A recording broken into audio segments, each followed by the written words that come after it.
అయితే ఇప్పుడు మీరు ఇందాక చెప్పినట్టుగా ఇంతమంది హీరోయిన్లు ఓ పెద్ద సర్కిల్ ఆఫ్ హీరోయిన్స్ మధ్యలో ఆమని గారు కెరీర్ స్టార్ట్ అయినప్పుడు కానీ మీరు చెప్పినప్పుడు మీనా గారు, మీనా, రోజా గారు, అవును, రమ్యకృష్ణ గారు, రమ్యకృష్ణ గారు, సౌందర్య వీళ్ళందరూ మీరు చూస్తే ఎంత పెద్ద పెద్ద హీరోయిన్స్ మధ్యలో నేను కూడా ఉన్నానంటే అది ఓన్లీ నా టాలెంట్ ఒకటే కాదు, దేవుడు బ్లెస్సింగ్స్ కూడా. నేను కూడా అంటే ఏంటి అసలు వాళ్ళకి వచ్చిన కన్నా మంచి మాస్టర్ పీస్ ఇట్లు మీకు వచ్చాయి. అదే ఒక మిస్టర్ పెళ్ళం కానీ ఒక శుభలగ్నం అంటే మంచి క్యారెక్టర్స్ చేశాను నేను.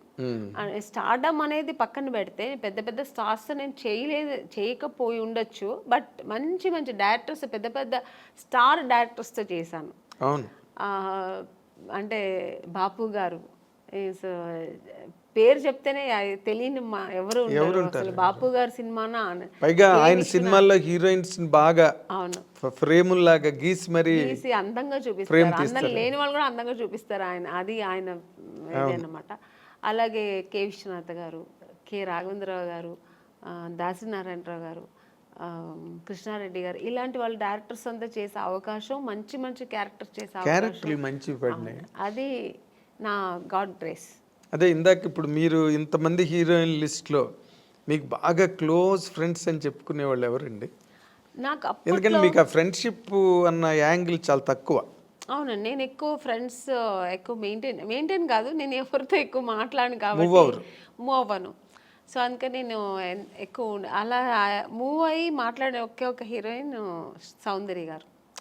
ఎందుకంటే అది ఎలా కనెక్ట్ అయ్యానంటే, అమ్మాయి బెంగళూరు, నేను బెంగళూరు, సో ఇద్దరు బెంగళూరు బాలికలు. ఆ తర్వాత ఆ టైంలో మేము దగ్గర 3-4-5 పిక్చర్స్ కలిసి చేసాం మేము. సో చేసినప్పుడు అన్నా చెల్లెలు, అమ్మ దొంగ ఇలా చేసామన్నమాట. అది చేసినప్పుడు మేము ఇద్దరు ఆల్మోస్ట్ మా కాంబినేషన్ ఉండేది, ఇద్దరు పక్కన పక్కన కూర్చొని, ఆ అమ్మాయి కూడా ఒక కిడ్ లాగే, ఇంకా వేరే ఏమి ఉండదు ఆలోచన. మా కన్నడ సినిమా సాంగ్స్ పాడుకుని, ఆ కన్నడ మాట్లాడడం అనేది ఆ అమ్మాయికి నా మీద ఎక్కువ ప్రేమ వచ్చేసింది, నాకు ఆ అమ్మాయి మీద ప్రేమ వచ్చింది. కన్నడ సాంగ్స్ మాట్లాడడం ఇలా కనెక్ట్ అయ్యాం అనమాట. అయ్యి అలాగా తన పర్సనల్స్ నాకు చెప్పుకోవడం, నా పర్సనల్స్ అమ్మాయి చెప్పుకోవడం. ఆఫ్టర్ నేను మ్యారేజ్ చేసుకున్న తర్వాత వాళ్ళ అమ్మగారు ఫోన్ చేసి, ఎలా ఉన్నావు అమ్మని, ఇంత బిజీగా ఉన్నావు, ఎలా ఇంట్లో కూర్చున్నావు అనేవారు. ఆ అమ్మాయి కూడా నన్ను షూటింగ్ స్పాట్కి రమ్మని పిలిచేది. తను ఓన్ సినిమా తీశారు వాళ్ళ బ్యానర్లో. అప్పుడు ఇక్కడ బ్రదర్ అమరు, అవును, రామని నాకు బోర్ కొడుతుంది, ఒంటరిగా ఉన్నాను అని ఎక్కడో మైసూర్ దగ్గర సోమనాథ్పూర్ అని షూటింగ్లో నేను వెళ్ళలేకపోయాను, వస్తానని చెప్పాను. సో అలా చాలా దగ్గర ఉండింది. ఆఫ్టర్ మ్యారేజ్ తర్వాత కూడా నేను ఫ్రెండ్షిప్ కంటిన్యూ అయిందంటే ఒక సౌందర్య. తన నాన్నగారు పోయినప్పుడు కూడా నాకు ఫోన్ చేసి ఓన్లీ ఏడ్ చేసి, నువ్వు ఇప్పుడు రా, నేను కలవాలి, నీతో మాట్లాడాలి నేను అంటే. టైం అప్పుడు 10 o'clock అయిపోయింది, నేను షూట్ చేసుకుని వచ్చాను హైదరాబాద్లోనే. తను ప్రశాంత్ కుటీర్లో ఉంది, నేను హోటల్లో ఉన్నాను. నేను కూడా ఏదో హోటల్లో ఉన్నాను. చెప్పేదాన్ని వెంటనే కారు వేసుకుని వచ్చాను అనమాట ప్రశాంత్ కుటీర్. వస్తే కూర్చొని, ఎందుకంటే అమ్మాయి సెంటిమెంట్గా ప్రశాంత్ కుటీర్ చాలా ఎంత పెద్ద హీరోయిన్ ప్రశాంత్ కుటీర్లో ఉండేది. మేమందరూ కూడా ఒక స్టేజ్ వచ్చిన తర్వాత హోటల్స్ మారాము, అమ్మాయికి అసలు మారలేదు, ఆ రూమ్ మారలేదు, ఆ ప్రశాంత్ కుటీర్ని వదలలేదు. అంతా వెజిటేరియన్ ఫుడ్. అవును, ప్రశాంత్ కుటీర్ బాగుంటుంది, అది ఒక ఈ హోమ్లీగా ఇల్లు అట్మాస్ఫియర్ ఉంటుంది. సో అక్కడ వెళ్తే అసలు నన్ను హగ్ చేసుకుని బోర్ని ఏడ్చేసింది, చిన్నపిల్లలాగా ఏడ్చి. 4 పిల్లర్స్లో ఒక పిల్లర్ వెళ్ళిపోయారు నాన్నగారు, నేను అమ్మ ముగ్గురే ఉన్నాము అమ్మని అని ఏడ్చి. అన్నాను, ఏదున్నా ధైర్యంగా ఫేస్ చేయాలి, నువ్వు నేను తనకు ధైర్యం చెప్పింది, నేను అమ్మాయిలాగే. కానీ ఆ టైంలో అలా ఒకరికొకరు ఆద్దరు చెప్పుకొని అంత క్లోజ్ ఉండేదన్నమాట అమ్మాయి. కానీ మరి అమ్మాయి పోయింది అలాగా, అప్పుడు అసలు నేను షూట్లో ఉన్నానండి, అప్పుడు కూడా ఆ టైంలో షూట్లో ఉన్నాను. నేను చెప్తే నేను నమ్మలేదు, సౌందర్య అని వేరే ఎవరైనా చెప్తున్నారు, సౌందర్య ఎలా పోతుంది, నేను ఎందుకు పోతుంది అన్నాను. అసలు నమ్మలేదు నేను. అసలు ఇలా కెమెరా పెట్టి ఇలా సౌందర్య గారు పోయారంటే ఇంక నాకు పక్కన మనుషులు ఉన్నారని ఏడ్చేసానండి. ఎవరి దగ్గర ఉన్న క్లిప్పింగ్స్ తెలియదు కానీ చూసారంటే చాలా ఘోరంగా ఉంటుంది. చిన్న పిల్లలాగా ఏడ్చేసాను నేను. నాకు మాటలు రావట్లేదు. నాకు ఒక షాక్ లాగా అయిందనమాట. ఆ అమ్మాయి పోవడం ఏంటి అసలు. ఆ తర్వాత అసలు నేను దేవుడి దగ్గర నిజంగా నేను ఇది ట్రూ అండి. నేనైతే దేవుడి దగ్గర ఒక్కటే వేడుకున్నా, నన్ను తీసుకెళ్ళొచ్చు కదా అమ్మాయిని ఉంచేసి అనిపించింది ఆ టైంలో. అలా ఏడ్చేసాను నేను. సో చాలా మంచి అమ్మాయి కూడా అమ్మాయి, చాలా మంచి అమ్మాయి పర్సనల్గా అన్ని విషయాల్లో చాలా మంచి అమ్మాయి. ఆ టైంలో అలా ఫీల్ అయ్యాను అనమాట. ఇప్పుడు ఆ అమ్మాయిని తలుచుకున్న రోజు ఉండదు నాకు. ఎప్పుడైనా సినిమాలు వస్తే తన సినిమాలు చూస్తుంటే ఏడుపు వచ్చేస్తుంటుంది.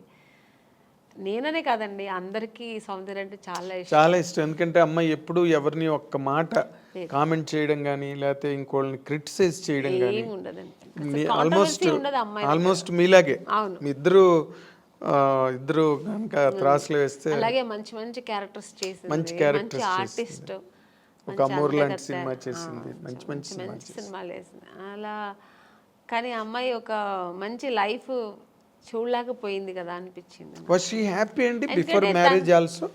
హ్యాపీ అండి అమ్మాయి చల్లిమ. యాక్చువల్గా అమ్మాయికి అలా ఉండడం ఇష్టం, సినిమా ఇంట్రెస్ట్ తక్కువ అండి.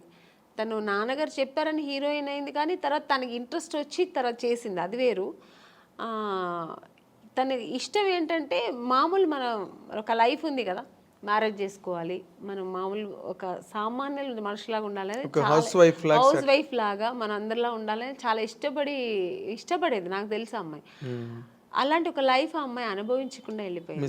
సినిమాలో ఒక అంత ఎదిగిన అమ్మాయి ఒక పర్సనల్ లైఫ్ అనుభవించకుండా వెళ్ళిపోయింది అనేది తలుచుకుంటే చాలా బాగా. జగపతి బాబుని చేసుకుంటుందని ఒక టైంలో లేదండి అసలు.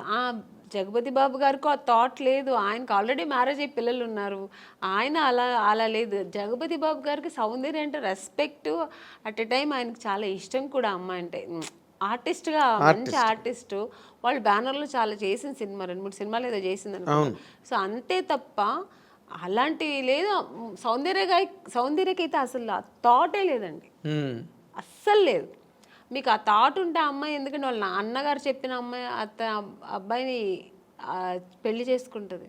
వాళ్ళ అన్నగారు చెప్పారని ఆ అమ్మాయి చేసుకుంది.